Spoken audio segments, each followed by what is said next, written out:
Yan o, yan yung signage ng anak ko sa Bios Cafe. Ito nga pala yung mga menu namin. Ayan o. Dimanda kita niya, wala kang consent sa akin. Yan. Madaming menu yan.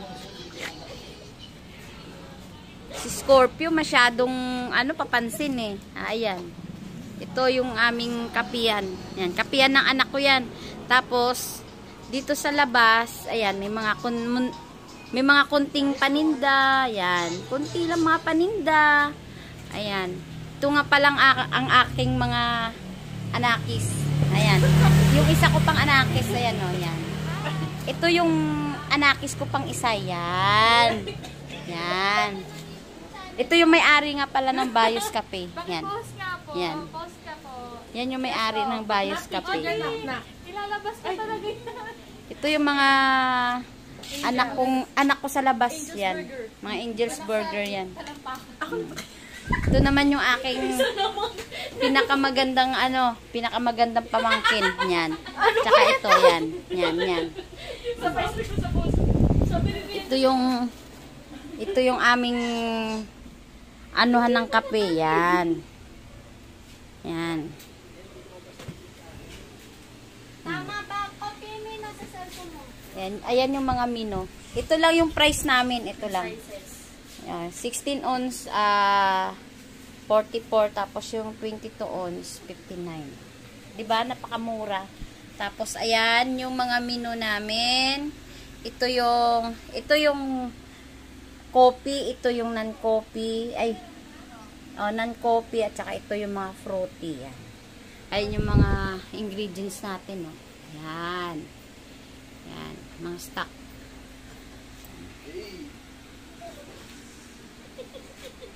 Yan. Hindi ako pwede maglagay ng napakaraming paninda kasi magiging sari-sari store na lang tong kapihan ng anak ko eh. Hindi na maging kapihan yan. Ayan. Naglagay lang kami ng maliit na tambayan ng bumibili ng kape kasi syempre pag umuulan kailangan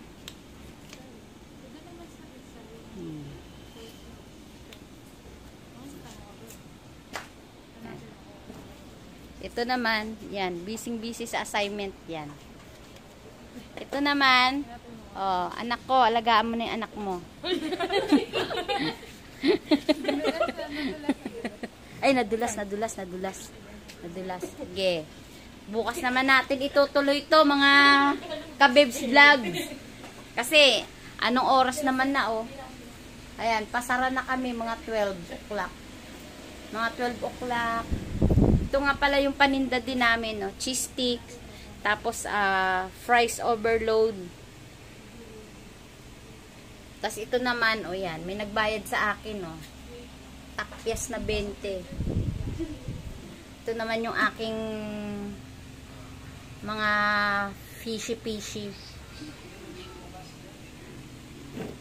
Yan. Kinopya mo sa cellphone mo? Oo.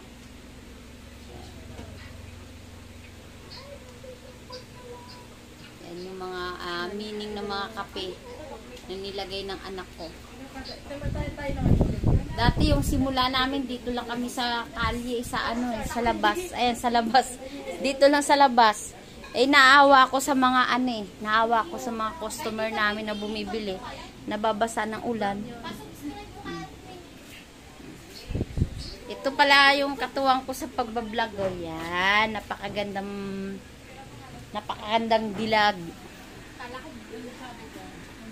Ito, yan.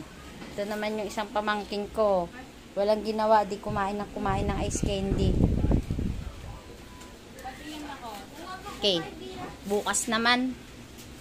Tuloy ko na lang bukas yung aking pagbablog sa another pagluluto ko. Pasara na rin kami kasi masyadong malalim na ang gabi. Pahinga naman.